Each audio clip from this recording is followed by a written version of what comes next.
ಎಲ್ಲರಿಗೂ ನೀರು ಕುಡಿಸುವಂತ ಒಂದು ಇದಿದೆ. ಮತ್ತೆ ಅವರೇನೋ ಅಂಬೇಡ್ಕರ್ ಅವರು ಇದ್ರದ್ದು ಹೇಳಿದ್ರು, ಅಂಬೇಡ್ಕರ್ ಸಿದ್ಧಾಂತದ ಬಗ್ಗೆನೂ ತಾವು ಹೇಳಿದ್ರಿ, ಕರ್ಮ ಸಿದ್ಧಾಂತ ಕರ್ಮ ಈ ತರದ್ದೆಲ್ಲ ಹೇಳಿದ್ರಿ. ಬಸವಣ್ಣವ್ರದ್ದು ಸಿದ್ಧಾಂತನೂ ಹೇಳಿದ್ರಿ. ಈಗ ನಾವು ತಿಳ್ಕೊಬೇಕು ಇವ್ರದ್ದು ಯಾವ ಸಿದ್ಧಾಂತ ಅಂತ ಹೇಳಿ. ಯಾಕೆಂದ್ರೆ ಕಳೆದ 8 ವರ್ಷದಿಂದ ಇವರೇ ಮುಖ್ಯಮಂತ್ರಿಗಳಾಗಿ ಬರ್ತಾವದಾರಲ್ಲ, ಇವ್ರದ್ದು ಯಾವುದೋ ಒಂದು ಸಿದ್ಧಾಂತ ಇರಬೇಕು. ಕರ್ಮ ಇಲ್ಲ ಅಂತ ಹೇಳಿದ್ರೆ ಪುಣ್ಯವನ್ನೇ ಮಾಡಿ ಬಂದಿದ್ದೀರಾ ಅಂತ ನೀವು ಹಂಗಾರೆ. ಇಲ್ಲಿರೋ ಎಲ್ಲ ಪಾಪ ಮಾಡಿ ಕಾಯ್ತಾ ಇದ್ದೀರಿ, ಎಲ್ಲ ವೇಟಿಂಗ್ ಲಿಸ್ಟ್, ವೇಟಿಂಗ್. ನಿಮ್ದು ಏನು ವೇಟಿಂಗ್ ಇಲ್ಲ. ಎಲ್ಲಿ ಬಂದ್ರು ಗೇಟ್ಗಳು ಟಕ ಟಕ ಟಕ ಅಂತ ಓಪನ್ ಆಗ್ಬಿಡ್ತತೆ. ಅವಾಗೂ ಅಷ್ಟೇ, ಹಿಂದೆನೂ ಬಂದ್ರು, ಕಾಂಗ್ರೆಸ್ ಅಲ್ಲಿ ಗೇಟ್ ಓಪನ್ ಆಯ್ತು, ಈಗ ಮತ್ತೆ ಗೇಟ್ ಓಪನ್ ಆಗಿದೆ. ಹೇಳ್ತಾರೆ ಇವರೆಲ್ಲ. ನಾನು ಮೊನ್ನೆನೇ ಹೇಳೋಣ ಅಂತಿದ್ದೆ, ಇವರು ಏನೋ ಸಿದ್ಧಾಂತ ಕರ್ಮ ಸಿದ್ಧಾಂತ.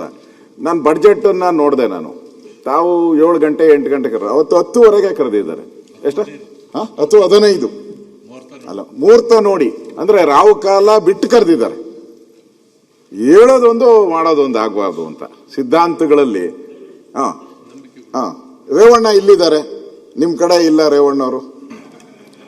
ರೇವಣ್ಣ ಇದ್ದಿದ್ರೆ ಇಲ್ಲ, ಅಲಯನ್ಸ್ ಮೊದಲು ನಿಮ್ಮ ಕಡೆ ಇದ್ರು, ಈಗ ನಮ್ಮ ಕಡೆ ಇದ್ದಾರೆ ಅವರು ಅಷ್ಟೇ. ಅಲ್ಲ ಅದರಿಂದ ನಾನು ಮೊನ್ನೆನೂ ನೋಡಿದೆ, ಬಹಳಷ್ಟು ಜನ ಇವರು ನಮ್ದೇ ಇರ್ಬೋದು, ಕಾಮಾಖ್ಯದಲ್ಲಿ, ಗೌಹಾಟಿ ಕಾಮಾಖ್ಯದಲ್ಲಿ ಪೂಜೆಗಳೆಲ್ಲ ಮಾಡಿಸ್ತಾ ಇದ್ದಾರೆ. ನಮ್ಮ ಪಾರ್ಟಿಯವರೆಲ್ಲ ನಾನು ಹೇಳ್ತಾರ, ನಾನು ಒಂದೇ ಬೆಳಗ್ಗೆ ನೋಡಿ ನೀವು ಹೇಳ್ತೀರಾ ನಮ್ಮ ಬಿಜೆಪಿಯವರು ಅಂದ್ರೆ ಅದೇನೋ ವಾದ, ಅದು ವಾದ ಇದು ವಾದ ಅಂತ, ಮನುವಾದ ಅಂತ. ನಾನು ಬೆಳಗ್ಗೆ ಒಂದೇ ಒಂದು ನಿಮಿಷ ಅಷ್ಟೇ ದೇವ್ರ ಮುಂದೆ ನಿಂತ್ಕೊಳೋದು. ನೆನ್ಸ್ಕೊಂಡ ತಕ್ಷಣ ಬಂದ್ಬಿಟ್ರು ನೆನದವರ ಮನೆ. ಕಾಮಾಖ್ಯ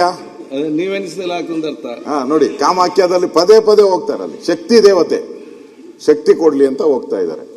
ಇವ್ರು ನೋಡಿದ್ರೆ ಪಕ್ಕದಲ್ಲಿ ಕೂತಿರೋರು ಅವ್ರ ತಂದೆಯವರು ನೀರು ಕುಡಿಸಿ ಅಂತ ಹೇಳಿ ಅವ್ರು ಟ್ರೈನಿಂಗ್ ಕೊಟ್ಟವ್ರೆ. ಅದಕ್ಕೆ ದಯವಿಟ್ಟು ನೀರು ಕುಡಿಸ್ಬೇಕಾದ್ರೆ ಸ್ವಲ್ಪ ಉಪ್ಪು ಖಾರ ಎಲ್ಲ ಹಾಕಿ ಕುಡಿಸಿ ಅಂತ ಸಲಹೆ ಕೊಡ್ತಾ ಇದ್ದೀನಿ ಅಷ್ಟೇ.